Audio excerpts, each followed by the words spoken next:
Radio du foyer, c'est comme radio à la place publique. Bonjour. Anissa Omar. Les vieux nous racontent des histoires, nous apprennent des choses. Raudium. Bonjour et bonjour. Boubou, t'as branché ton casque? Oui, j'ai tout branché là, c'est bon. Maintenant, on est bon, on est parti. Let's go. 8, 5, 4, 3, j'ai le casque. 1, c'est parti. Bonjour et bonjour. Vous êtes en plein direct de la radio des foyers. Radio en chantier, la radio des foyers. La radio des foyers, c'est votre radio, c'est notre voix. Radio des foyers, c'est votre radio, c'est notre voix. Bonjour à toutes et à tous et bienvenue sur REC, la radio des foyers, une émission enregistrée à l'intérieur du foyer de la rue Bisson dans le 20e arrondissement de Paris. Merci d'être au rendez-vous comme chaque dernier samedi du mois. Bonjour à toute l'équipe. Mariam. Bonjour Maël. Hugo, bonjour à toi. Alors au sommaire de cette émission, un reportage de Rémi qui est allé rencontrer quelques habitants et travailleurs du foyer Barbus à Gennevilliers. Et également la fiction radiophonique Yiko et Yakaré. Excellente journée à toutes et à tous à l'écoute de REC, la radio des foyers.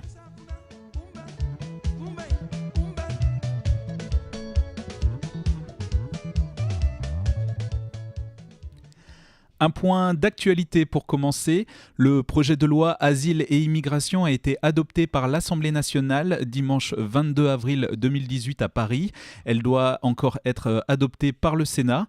Alors ce projet de loi a pour objectif principal, c'est d'ailleurs son titre, une immigration maîtrisée, un droit d'asile effectif et une intégration réussie. Qui pourrait être contre ? Qui pourrait dire ? Non, je suis contre le fait qu'une demande d'asile aboutisse, qu'une personne puisse réellement bénéficier du droit d'asile. Ou encore, non, je suis contre la loi, même si elle dit vouloir réussir l'intégration des exilés. Et c'est là que se trouve toute la force du capital et précisément du gouvernement français actuel. Celle de chercher à nous enfermer dans des éléments de langage, des façons de parler qui facilitent l'adhésion quand nous sommes peu ou pas concernés, ou bien quand nous avons peu de temps pour chercher le contenu d'une loi, pour la décrypter, la discuter. Je vous donne un exemple. Dans ce projet de loi, le gouvernement propose de réduire la demande d'asile d'un exilé entré irrégulièrement en France à 90 jours à compter de sa date d'entrée sur le territoire français. Et voici ce qu'on entend de la part des défenseurs de ce projet de loi. La procédure est trop longue, ce n'est pas humain. Ce n'est pas humain. Parlons humanité, justement. Que l'immigration soit choisie ou subie, elle s'accompagne très souvent de difficultés pour l'exilé, notamment en termes d'identité. Trouver de nouveaux repères, trouver un toit, à manger, reprendre des forces après un parcours, un périple épuisant, trouver quelqu'un qui nous informe des règles, des lois, surtout en plus quand on parle peu français, faire confiance à ce quelqu'un qu'on ne connaît pas pour se confier, demander de l'aide, surtout dans le cas d'une demande d'asile qui signifie que la personne a quand même subi des chocs, des traumatismes. 90 jours, c'est quoi ? Surtout vu le nombre de demandes. Donc oui, ok, une procédure trop longue, ce n'est pas humain. Car pendant ce temps, la personne en situation d'exil est dans l'incertitude, elle est dans un entre-deux. Qu'en sera-t-il demain ? Vivre jour après jour sans pouvoir poser ses valises et se projeter ? La précarité sociale et économique, effectivement, ce n'est pas humain. Mais accélérer la procédure qui, de cette façon, va surtout exclure du droit d'asile les personnes les plus fragiles, les plus exclues, ce n'est vraiment pas la solution. Non. Aussi, utiliser un langage positif pour faire accepter des lois négatives et qui nient le facteur humain, eh ben non, ça ne passe plus. Et puisqu'on parle de faciliter l'intégration des exilés, Rémi, il est allé cette semaine au foyer Henri Barbus à Gennevilliers. 40 réfugiés venant de la Porte de la Chapelle et d'Austerlitz y ont été relogés en septembre 2015. Ils suivent aujourd'hui des cours de français, participent à des matchs de foot et à d'autres sorties culturelles. Rémi les a rencontrés. Bonjour Jlocine, donc tu t'occupes un peu du cours de français si j'ai bien compris. Oui, on fait 4 cours de français par semaine et on a une quinzaine de personnes, principalement parmi les réfugiés et aussi quelques personnes qui fréquentent la mosquée, qui en profitent pour venir aux cours. Donc c'est des cours de ce qu'on appelle le FLE, français langue étrangère, ou ASL, ateliers socio-éducatifs, c'est-à-dire qu'on leur apprend à s'intégrer dans la vie française, on leur donne un peu les codes de la France. Comment vas-tu? Comment, Tadjikistan? Non. Tadjikistan, c'est d'où viens-tu? Comment vas-tu? Alors, le collectif, c'est une dizaine de jeunes Villois qui sont mobilisés pour dire la bienvenue à 40 réfugiés qui ont été délogés ou de la Chapelle ou d'Austerlitz il y a 3 ans maintenant. Et ce qui nous motivait d'abord, c'était de nous positionner en disant bienvenue à vous. Du coup, toi, tu fais partie des premiers arrivés? Oui, j'ai fait partie des premiers groupes qui sont arrivés ici le 17 septembre 2015. Et vraiment, ils nous ont bien accueillis. Et ils sont vraiment très sympas. Ouais, l'idée qu'on avait, c'était vraiment pas une association ou une aide humanitaire ou une aide. L'idée, c'était vraiment un peu recréer comme une idée d'une grande famille. Alors bien évidemment, il y a l'aide alimentaire parce que les conditions sont difficiles, il y a les cours de français, etc. Mais ce qui nous caractérise, c'est l'envie qu'ils deviennent nos amis et qu'ils soient, comme je le disais, qu'il y ait vraiment la question de bienvenue. Et par exemple, quand on a créé le collectif, l'idée c'est qu'ils intègrent le collectif comme membres à part entière et qu'ils puissent participer, faire vivre, décider et construire ce qu'on avait envie de faire ensemble. Plus que de les aider, c'est de vivre ensemble et de parcourir un petit bout de chemin avec eux. Et du coup, toi, Badreddine, tu viens toujours ici au collectif, mais tu habites le foyer encore? Oui, je suis toujours hébergé ici. Et surtout, on participe avec le collectif de la vie comme une famille.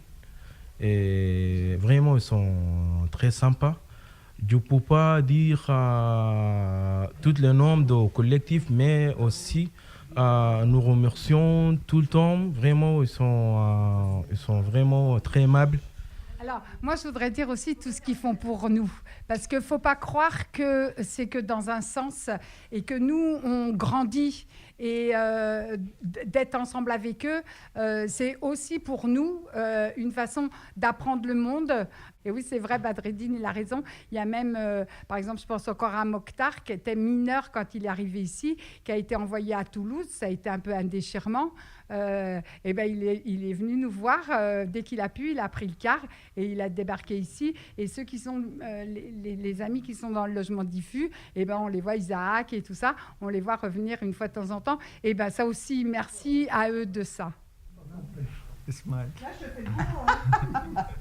Ismaël, oui. Est-ce que tu vas bien? Oui, ça va bien, merci. Non, merci. Oui, je suis content, oui. Non. Comment Oui. ça va bien? Oui, ça va bien. Je vais bien. Je vais bien. Ismaël va bien. Oui.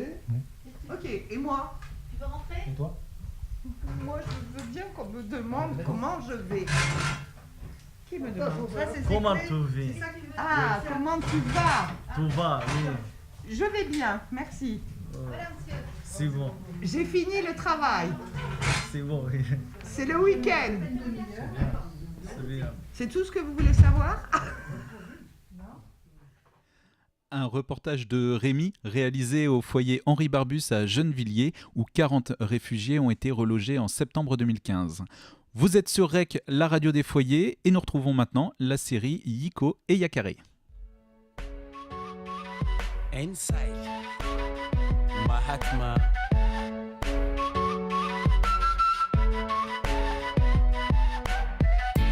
Faso de uminyana artikli ni amande maute Hakili mauminyana koronse maunikile bi mauninyante Mori bokita kabitara kaunto alisa amadara Mami mbega faso baingira mi Okada nina yunjula Nyanyari fo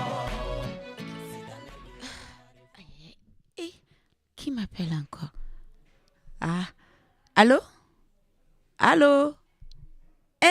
Djeneba, comment tu vas? Ça va? Oh oui, moi je vais bien. Moi, c'est nickel chez moi. Non, je ne fais pas la cuisine. Je regarde la télé. Toi-même, tu sais que c'est Hugo qui amène à manger quand il vient du boulot. Quoi? Non, c'est pas vrai. Hein? Tu as vu? Tu as vu comment sont les hommes? Surtout ceux qui viennent du bled.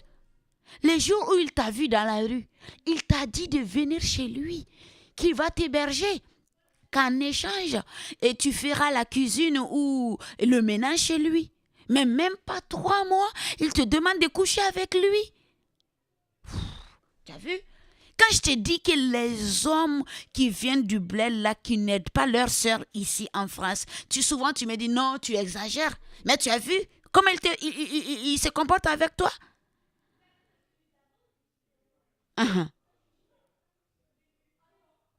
Le salaud. Bon, je ne sais pas quoi te dire, Djeneba. Franchement. Mais si tu n'as pas d'autre choix, il faut accepter. Hein. Non, juste le temps que tu aies tes papiers, c'est tout. Quoi? Dignité? Tu me parles de quelle dignité? Tu sais pas que les Africains n'ont pas de dignité en France ou en Europe? Dignité? Ok, garde ta dignité. En plus, je ne te demande pas de coucher avec lui sans te préserver. Il peut porter le préservatif. Comme ça, tu ne risques pas de tomber enceinte. Quoi? Ok. Djeneba, tu sais, franchement, moi, je n'ai... Ah oui, bon. Tu sais ce que tu peux faire? Tu peux appeler le 115. Oui, le 115 est là pour ça. Si tu ne veux pas coucher avec lui, tu quittes chez lui, tu appelles le 115. Et ils vont te faire visiter Paris et ses banlieues en attendant qu'ils te donnent un hôtel fixe. Mais jamais eux, ils te demanderont de coucher avec eux. Jamais de la vie. Allô, Djeneba, je te laisse. Je te laisse, Lily, quand il vient de rentrer. Je te rappelle après. Bon courage, ma chérie. Toi-même, tu sais que je ne peux pas te loger chez moi. Il y a Hugo qui est là. Depuis qu'il a eu ces problèmes-là au bled, et il est avec moi, il n'a pas ses papiers. On lui a fait rentrer avec le papier de quelqu'un d'autre. Donc, voilà. Je te laisse, hein. Je ne veux pas qu'il nous entende parler. À plus, Djeneba. Bon courage.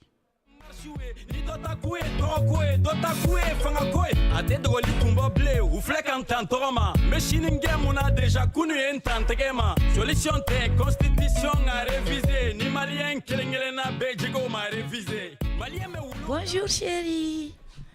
Bonne arrivée. Eh, chérie, qu'est-ce qui se passe? Qu'est-ce qui se passe? Mais je t'ai dit bonjour, tu ne me réponds pas.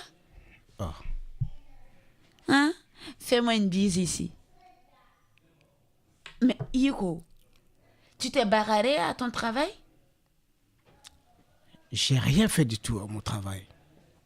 Mais pourquoi tu parles pas? En plus, tu n'as pas ramené à manger. Quel manger?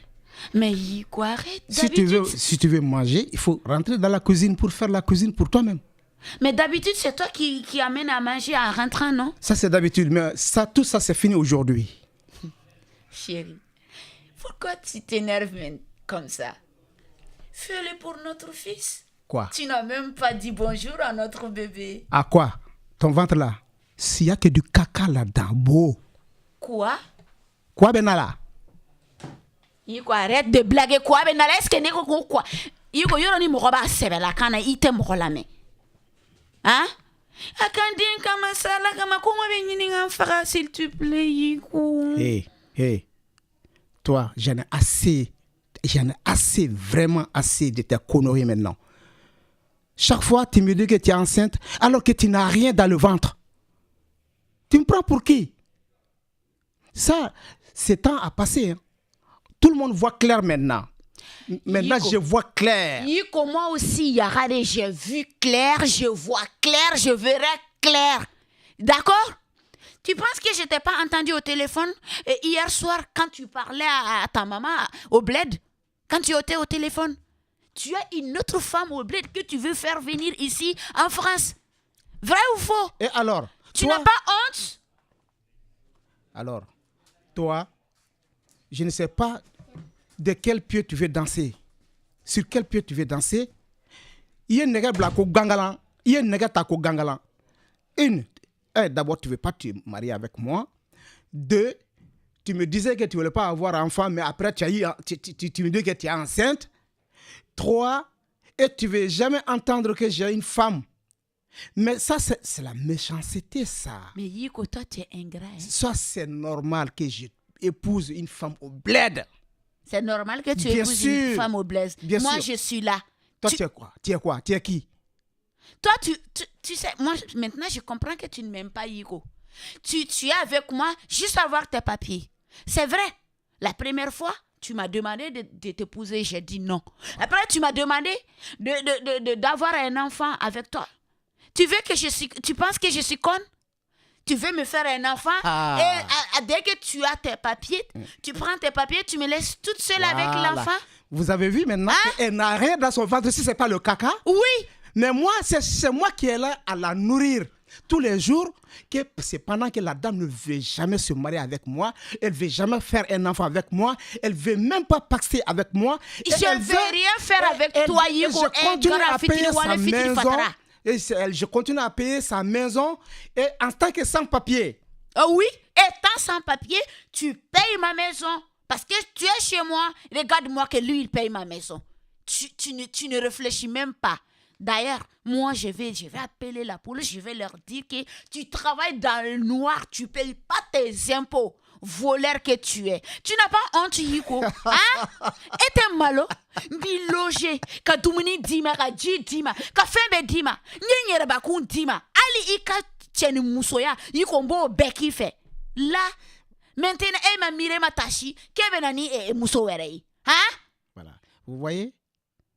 Vous entendez bien? Cette dame-là qui lamente de cette manière. Quel point exactement elle a pour moi? Elle ne vise que son intérêt propre. Et elle ne voit que son intérêt et ne voit passer de moi. Oh oui! Toi, tu ne cherches pas ton intérêt? Ici. Toi, tu ne cherches pas ton intérêt? Ici. Toi, tu ne cherches pas ton intérêt?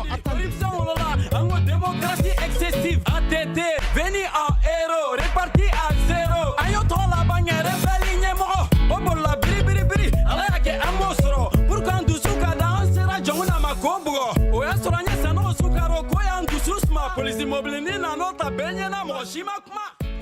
Et te mire, t'es assis. Toi, tu penses que oui, je pense qu'à mon intérêt.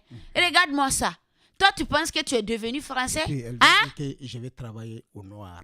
Oh oui, je vais dire ça. C'est moi oui, je vais dire ça parce que à qui la que tu vas bouder. Il te gâte toi, il faut que tu en oui. Tu penses que tu es français, mais tu ne seras jamais français. Regarde-moi ça. Les Français ne font pas de conneries comme toi. Hein. Non, tout est fini aujourd'hui, je crois. Ça va aller. On verra. On verra quoi? On verra quoi, Yigo? Dis-moi, réponds-moi, on verra quoi? Appelle la police.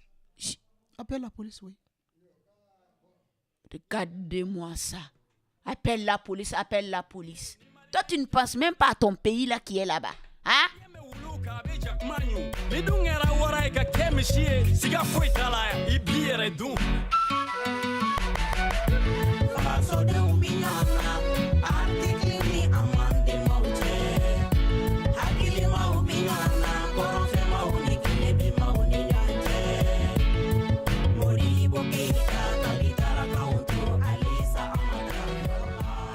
La série Yiko et Yakare à l'instant sur REC, la radio des foyers avec Mariam et Gaoussou.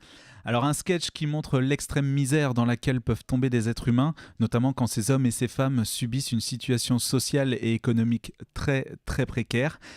Merci à tous les deux et on vous retrouve le mois prochain.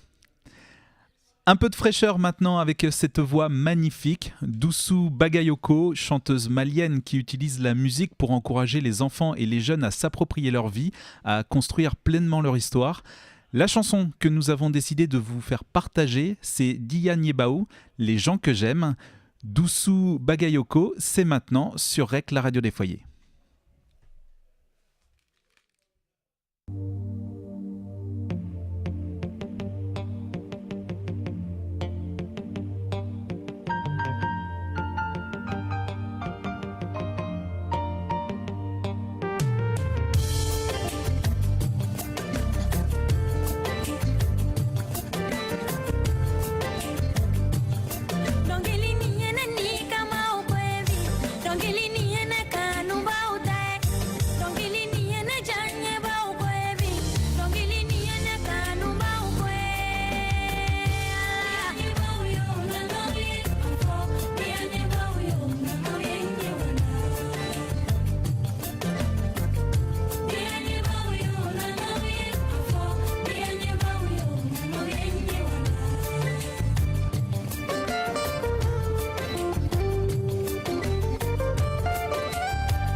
Doussou Bagayoko sur REC, la radio des foyers, qui chante Dia Nyebao. Ça va, j'ai bien prononcé, Gaoussou? Dia Nyebao, Les gens que j'aime. L'émission arrive à sa fin. Rendez-vous le dernier samedi de mai, le samedi 26 mai précisément, soit pour nous écouter, soit pour participer à l'enregistrement. Le rendez-vous est à 10h au 15 rue Bisson dans le 20e arrondissement de Paris. Et si vous voulez proposer des reportages, des chroniques, des musiques ou autre chose, la réunion de préparation aura lieu au foyer Bisson le lundi 7 mai à 19h, comme tous les premiers lundis du mois.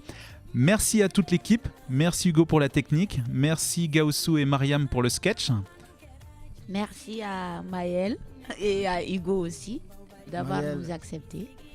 Maël et Hugo, on vous remercie vraiment et nous remercions tous nos auditeurs et auditrices de cette station. Et à très bientôt. À très bientôt effectivement et merci auditrices et auditeurs pour votre écoute justement. Passez une excellente journée, à bientôt.